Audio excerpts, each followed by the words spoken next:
Salim Amik Belur. أعوذ بالله من الشيطان الرجيم.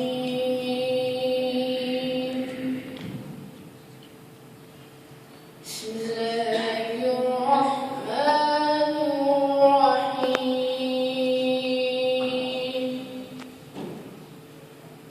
ولما بعثوا لجالوت وجنوده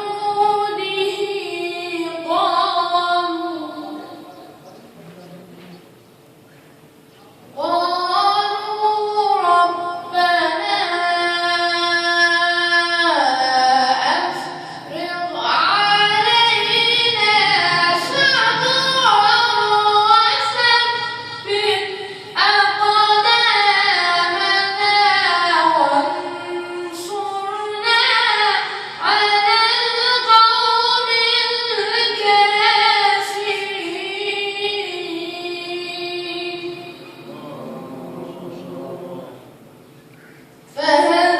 فهزموهم بإذن الله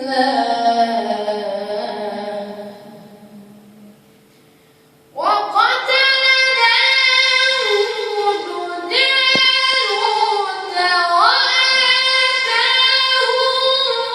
الله الملك والحكمة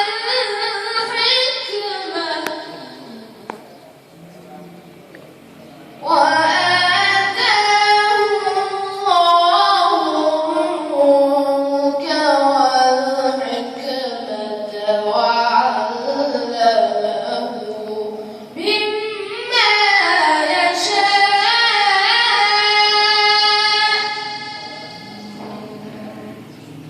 ولولا دفع الله الناس بعضهم ببعض لفسدت الأرض ولكن الله ذو فضل على العالمين.